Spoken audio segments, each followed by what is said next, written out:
Mr Speaker. I call the Honourable Member Gareth Hughes. Kia ora, Mr Speaker. Ngā mihi nui kia koutou. Kia ora. It's a real privilege to take a call today on the Telecommunications, TSO, Broadband and Other Matters Bill. The Green Party supports the intention of ultra-fast broadband and a rollout across the country of high-speed broadband, but we thoroughly disagree with the ability of this bill to deliver that.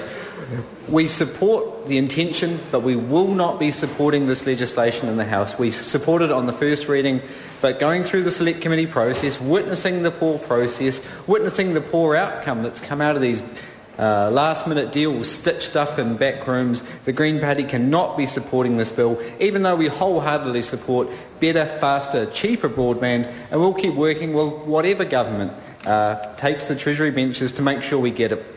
We believe ultra-fast broadband can transform our economy and our society, from better businesses and lowering air miles and greenhouse gases through video conferencing, through better telecommuting, through medical advances, through sending MRI scanning images to doctors, potentially all around the country, all around the world. It can make our medical system much more efficient, much more cheaper, much better for both patients and for doctors.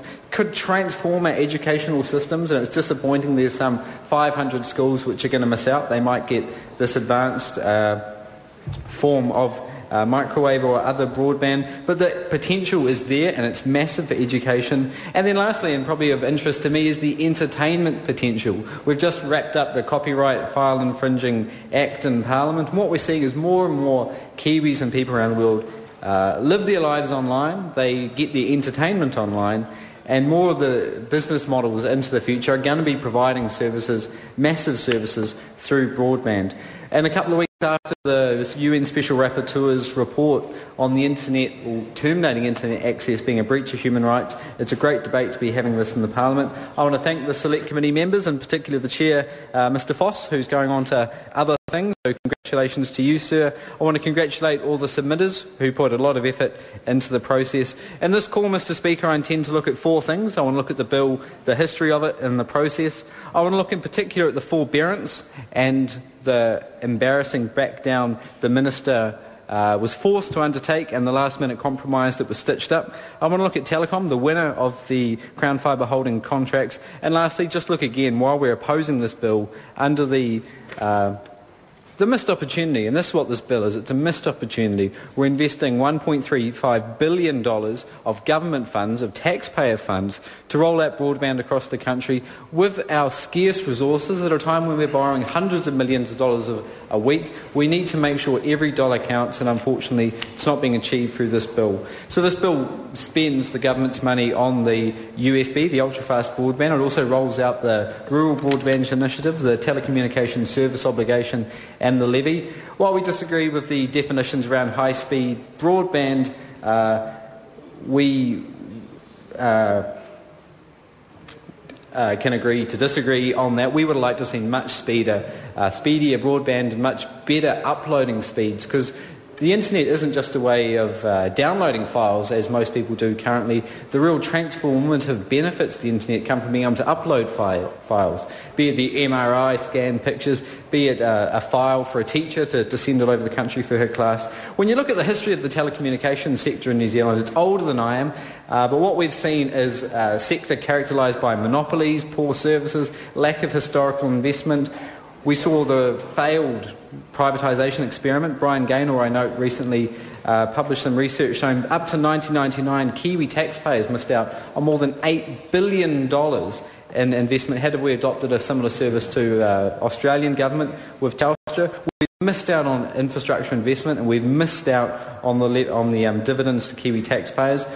In this sector, we've seen significantly anti-competitive telecom, and just recently I note that they received a $12 million fine for the anti-competitive activities between 2001 and 2004. And then we've got to look why we're even standing here in this debating chamber looking at ultra-fast broadband. The reason we're here is because Telecom primarily has dismally, woefully lacked investment in broadband historically. So this is one of the National Party's major election platforms, and I think unfortunately Stephen Joyce is also the Minister of Transport to answer Trevor Mallard's question, is more knowledgeable when it comes to asphalt and concrete for his roads of significance to national than he is about high-tech services like this. He simply left it too late. He had to get something out the door before the election to realise his election promise. He left it too late because he raced the process. He's alienated businesses and sector groups. We've seen an unprecedented outpouring.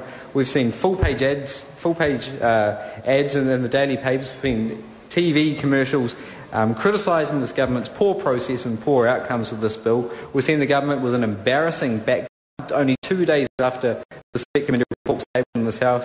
We've seen secretive meetings and a lack of cross-party consultation and consensus reached, which is to the detriment of Kiwi consumers and the Kiwi broadband market. At the Select Committee, it was a real privilege to hear the submissions and the good questions by my Select Committee members. What I heard was a resounding objection to forbearance in the Select Committee from industrial watchdogs, from consumer groups, from the players in the industry. They were resoundingly opposed to forbearance because it was unprecedented, and essentially what it does is, Stephen Joyce must be a cowboy movie fan, it set up a Wild West situation. What we heard from the officials was quite simply the government didn't invest the adequate amount of funds to achieve their coverage ambitions of 75%, so they had to set up an unregulated Wild West type environment to stimulate investment. What we heard from the Minister over and over again, faced by any... He's got to ask about face. Ask about face, says Mr Mallard.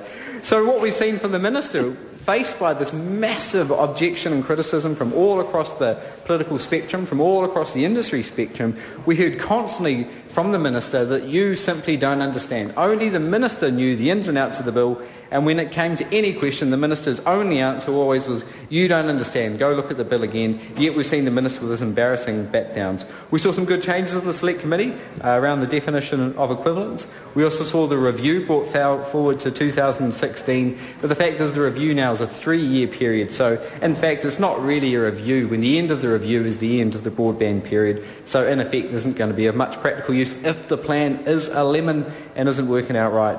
Forbearance was our major criticism and the reason why we changed our vote primarily. In the minority report, the Green Party said the government's plans for the rollout of ultra-fast broadband will be significantly compromised by creating an unregulated monopoly in the industry because of a lack of government investment to achieve its own coverage aims. Unregulated monopolies, especially in critical industries like telecommunications, undermine the competitiveness of the New Zealand economy and deliver poorer services, and that's been picked up too by Sir Roger Douglas and the ACT Party. The forbearance period for 8.5 years was absolutely unprecedented in our history, and I understand internationally as well. 8.5 years ago, Google wasn't the primary search engine. People were still asking Jeeves how to find a website online. How on earth could the government be predicting what the telecommunications and internet market would be in 8.5 years is simply ridiculous.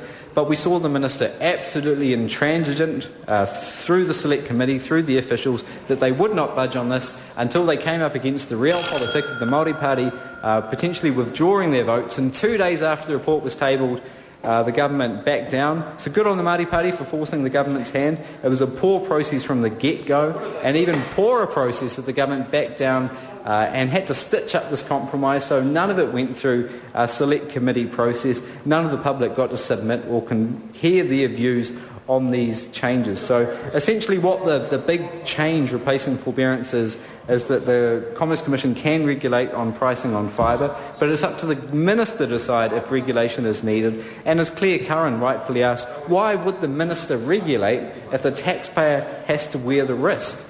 We've seen no analysis by the government, and what this is just continuing the poor process of massive SOPs tabled in Select Committee, of secretive meetings, and these embarrassing backdowns and stitch-up deals. So the Minister had the good sense, and we do congratulate the government, backing down on forbearance on the regulatory holiday. We now wish the Minister would back down on the holiday highway, another $1.7 billion poor economic mistake. But I fear what we've done is that the cure is in fact worse than the treatment when you look at what the government stitched up behind the back rooms. So essentially Telecom's the massive winner with more than 70% of the coverage. Of the $1.35 billion, they're going to be receiving $929 million.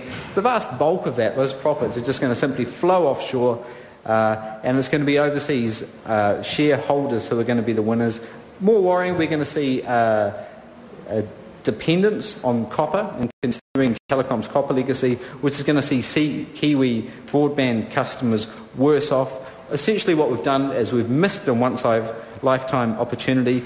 It's been a poor process. We've seen a poor outcome with the copper and a poor deal for Kiwis. Kia ora, Mr. Speaker. Mr. Speaker,